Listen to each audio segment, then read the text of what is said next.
ये कहानी है मारिया शरापोवा की, जो एक रशियन टेनिस प्लेयर है और वो दुनिया की 10 और रशिया की इकलौती महिला हैं जिन्होंने अपने टेनिस करियर में ग्रैंड स्लैम जीता है।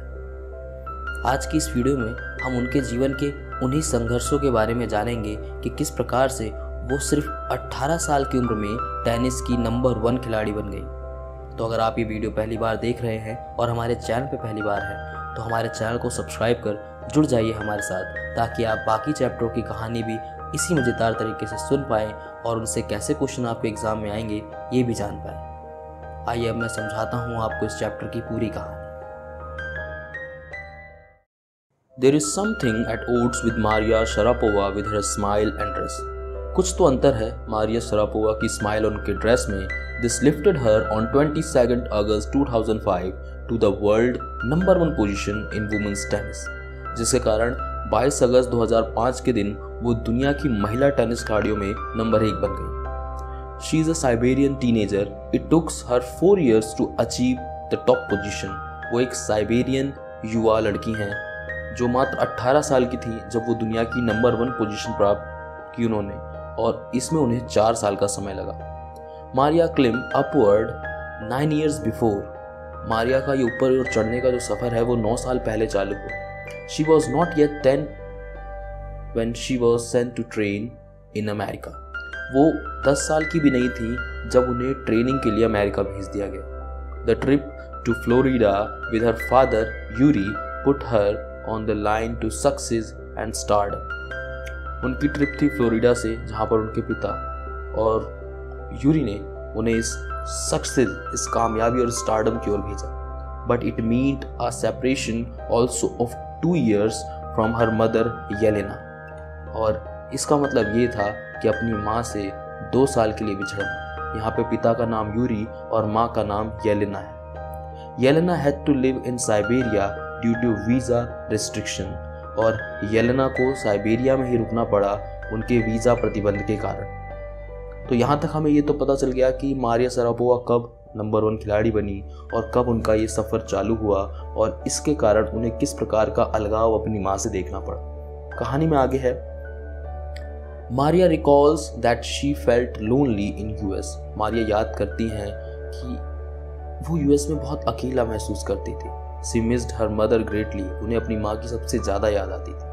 Her father also couldn't see her mother. उनके पिता भी, जो मारिया के साथ अमेरिका में रहते थे, वो भी अपनी पत्नी मारिया की माँ को बहुत मिस करते थे। He earned only as much as to keep her tennis training going. वो बस उतना ही कमा पाते थे जिससे कि मारिया की टेनिस की प्रैक्टिस चलती रहे। She was young. She used to tidy up the room and clean it. वो बड़ी थी, युवा थी, और अपने कमरे को संवारना और साफ रख सकती थी। The seniors would make her do so. और जो सीनियर्स थे, जो इनसे बड़े खिलाड़ी थे, वो भी इसमें मारिया की मदद किया करते थे। This made her determined and mentally tough. और इन सभी चीज़ों ने उनके मन को मजबूत किया, उन्हें मानसिक रूप से मजबूती दी। She also learned how to take care of herself. और यहाँ पर उन्होंने ये भी सीखा कि अपने आप को कैसे मजबूत बनाया जाता है, अपना ख्याल कैसे रखा जाता है। She never thought of quitting. उन्होंने कभी भी इन सभी समस्याओं के बावजूद वहाँ से भाग निकलने की नहीं सोची। She knew what she wanted. वो जानती थी कि उन्हें क्या चाहिए। This toughness is still there in her. और वो टफनेस, वो मजबूती आज भी उनके अंदर है। She bagged the ladies single crown at Wimbledon in 2004. She became the world's number 1 in 2005. और 2004 में एकल महिला का विंबलडन का खिताब उन्होंने जीता 2004 में, और दुनिया की नंबर 1 खिलाड़ी बनी 2005 में। Maria has journeyed from Siberia to the top of women's tennis. मारिया ने यात्रा करी साइबेरिया से महिलाओं में नंबर 1 टेनिस खिलाड़ी बनने की। It has touched the heart of tennis fans, और उनके इस सफर ने टेनिस के चाहने वालों के दिल को छुआ। She looks straight and answer clearly. वो बहुत ही सीधी नजर आती हैं और साफ जवाब देती। These tell that her sacrifice were worth it. और ये हमें बताता है कि उनके त्याग जो उन्होंने किए वो इसी लायक थे। She says that she works hard at what she does and there is mantra for success. और वो कहती हैं कि उन्हें जो चाहिए था उसके लिए उन्होंने बहुत मेहनत की और यही कामयाबी का इकलौता मंत्र है। हम सभी को ये बात समझनी चाहिए। आप जो भी अपने जीवन में चाहते हैं उसे प्राप्त करने का बस एक तरीका है और वो है मेहनत। जितनी हो सके उतनी मेहनत करना और कुछ नहीं सोचना। Maria speaks with an American accent. She shows her pride to be Russian. She says that her blood is Russian. Maria American बोलती हैं लेकिन अपने रशियन होने पे गर्व महसूस करती हैं और ये कहती भी हैं कि मेरे खून में रशिया है। However, the US is a big part of her life.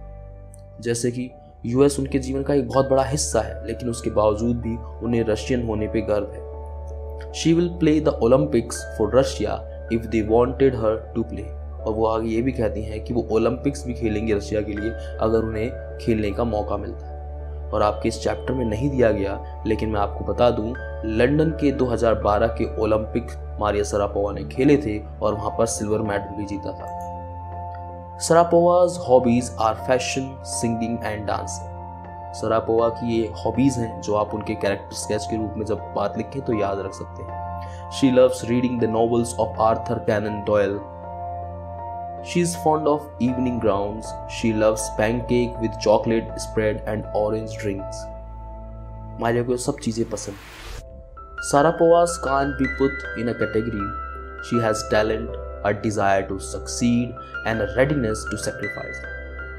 Sharapova को हम किसी एक कैटेगरी में नहीं रख सकते। वो टैलेंटेड हैं, उनके अंदर इच्छा है कामयाबी पाने की और त्याग करने के लिए तत्परता है। These qualities have lifted her to the top of the world. और उनकी यही खासियत उन्हें नंबर 1 पायदान तक ले गई। She finds money as motivation. वो पैसे को एक मोटिवेशन मानती हैं, एक आगे बढ़ने का जरिया मानती हैं। Tennis is a business and a sport. और टेनिस एक व्यवसाय और खेल भी है। But the most important thing is to become number 1 in the world. The dreams has kept her going. लेकिन सबसे जरूरी चीज जो थी वो थी उनका नंबर 1 बनना और यही उनका सपना था जिसके कारण वो लगातार काम करती रही, मेहनत करती रही और आगे बढ़ती रही। 26 फरवरी 2020 she officially retired from tennis और 26 फरवरी 2020 के दिन उन्होंने टेनिस को अलविदा कह दिया। और इसी के साथ उनके संघर्ष की और उनके नंबर 1 बनने की कहानी आपने यहाँ पर सुनी और जानी। जीवन में कामयाब बनने का, कोई मुकाम हासिल करने का एकमात्र तरीका है कि आपके पास जितनी भी क्षमता है पूरी की पूरी इसमें झोंक देना, बेहिसाब मेहनत करना, जितनी आप कर सकते हैं उतनी मेहनत करना और यही आपको उस क्षेत्र में नंबर 1 बना सकती हैं। और मारिया शरापोवा ने भी वही किया और उनकी कहानी से भी हम ये चीज़ जान सकते हैं, ये सीख सकते हैं कि बस जो भी आप काम कर रहे हैं उसे पूरी लगन से करते रहिए। उम्मीद करता हूँ कि आपको कहानी समझ में आई होगी। और अब बात करते हैं कि कहाँ से कैसे क्वेश्चंस आए तो आप उन्हें आसानी से अटेम्प्ट कर सकते हैं। अगर बात आती है कि मारिया की ट्रेनिंग कब स्टार्ट हुई तो वो आप यहाँ से लिख सकते हैं। अगर बात आती है कि मारिया की माँ उनके साथ अमेरिका क्यों नहीं जा पाई तो आप यहाँ से लिख सकते हैं। वो कब नंबर 1 खिलाड़ी बनी तो आप यहाँ से उसका जवाब दे पाएंगे। उसके अलावा पूछा जाता है कि वो क्या चीज़ें थी जिससे मारिया को और मोटिवेशन मिला, वो और टफ होती गई। वो चीज़ें आप यहाँ पर देख पाते हैं कि पिता से अकेले रहना, माता से अलग होकर रहना, मेहनत करते रहना, बड़ों का सपोर्ट मिलना, ये सब चीज़ें थी जो उन्हें आगे बढ़ाती गई। और उनका नेचर किस प्रकार का है, उन्हें क्या पसंद है, वो सारी चीज़ें भी आप यहाँ से लिख सकते हैं। तो इस प्रकार से इस चैप्टर से आने वाले क्वेश्चनों के आंसर भी आप बहुत आसानी से दे पाएंगे। उम्मीद करता हूँ कि कहानी और वीडियो आपको अच्छे से समझ में आई होगी। तो वीडियो को लाइक कर देना और शेयर कर देना अपने दोस्तों और क्लासमेट के साथ, क्योंकि ज्ञान बांटने से बढ़ता है। मैं मिलूंगा बहुत जल्द अगली वीडियो में। तब तक के लिए नमस्कार।